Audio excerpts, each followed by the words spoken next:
يا صباح الخير. النهاردة هنعمل مع بعض طريقة الفشة.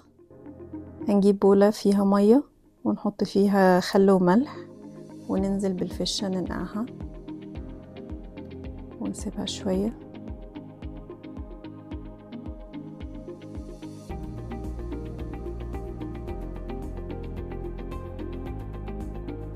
هنجيب حلة فيها مية بتغلي على النار وننزل فيها ببصلاية وفصين توم وحبهان، ولما المية تغلي ننزل بالفشة. هتقعد حوالي من ساعة لساعة وربع على النار. بعدين نقطعها وفي طاسة نحط فيها معلقة زبدة وننزل بالفشة متقطعة ونشوحها.